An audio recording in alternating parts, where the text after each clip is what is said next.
Bienvenue youtubeur. Encore une nouveauté, aujourd'hui nous allons répondre à une question qui nous vient directement d'un professeur. Comment s'adresser à des apprenants adultes pour qu'ils s'approprient l'information et sachent la diffuser? Notre professeur s'appelle Pierre MG. Alors, on va repositionner un petit peu la question en allant un petit peu plus loin. Aujourd'hui, on va pouvoir se permettre de se poser cette question, vu qu'on est face à un public adulte, et comment guider justement ces adultes vers la connaissance. Souvenez-vous que c'est l'andragogie.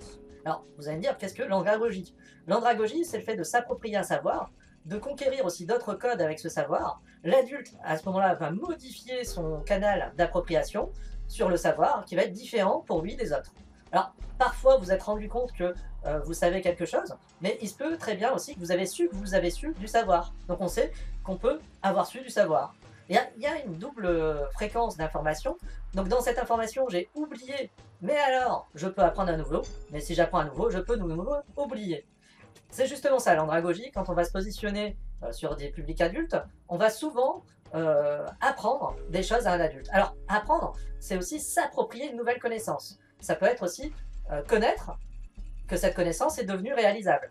C'est là où ça devient problématique, parce que l'adulte a des bases, et ces bases, dans le temps, n'évoluent pas forcément avec le niveau de connaissance qui est devenu possible à ce moment-là. L'exemple typique, c'est PowerPoint. Je vous propose aujourd'hui un atelier dans PowerPoint.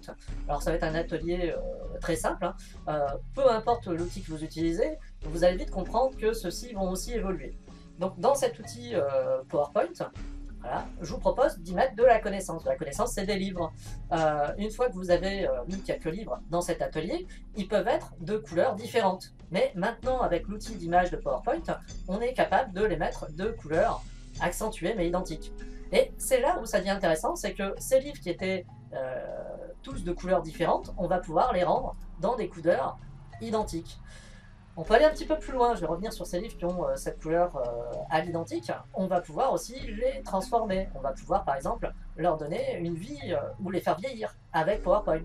Alors que à l'origine, on n'aurait peut-être pas pu penser que ces livres allaient ternir, allaient vieillir avec le temps et devenir de plus en plus vieux.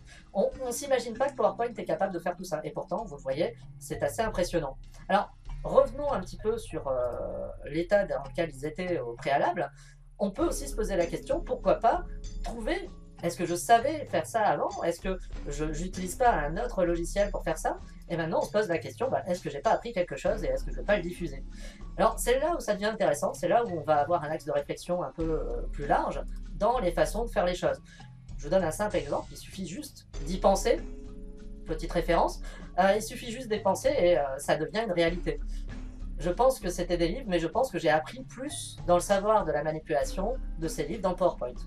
Voilà. Donc, pour résumer un petit peu, et puis pour donner des éléments de réponse à notre professeur, Pierre MG, enseigner, c'est modifier sa conception de l'apprendre. Alors, je vais une nouvelle fois le donner, parce que la répétition fixe aussi les notions. Enseigner, c'est modifier sa conception de l'apprendre. N'hésitez pas à me faire part dans les commentaires de propositions, d'idées, de questions, comme l'a fait Pierre MG. Et selon mon temps disponible, je répondrai à ces questions ou ces besoins utilisateurs. Je vous invite aussi à partager, si vous m'avez compris, cette vidéo par quelques moyens qui existent sur la planète ou des nouveaux moyens qui vont futurement arriver. Je vous remercie d'avoir regardé cette vidéo et surtout, amusez-vous!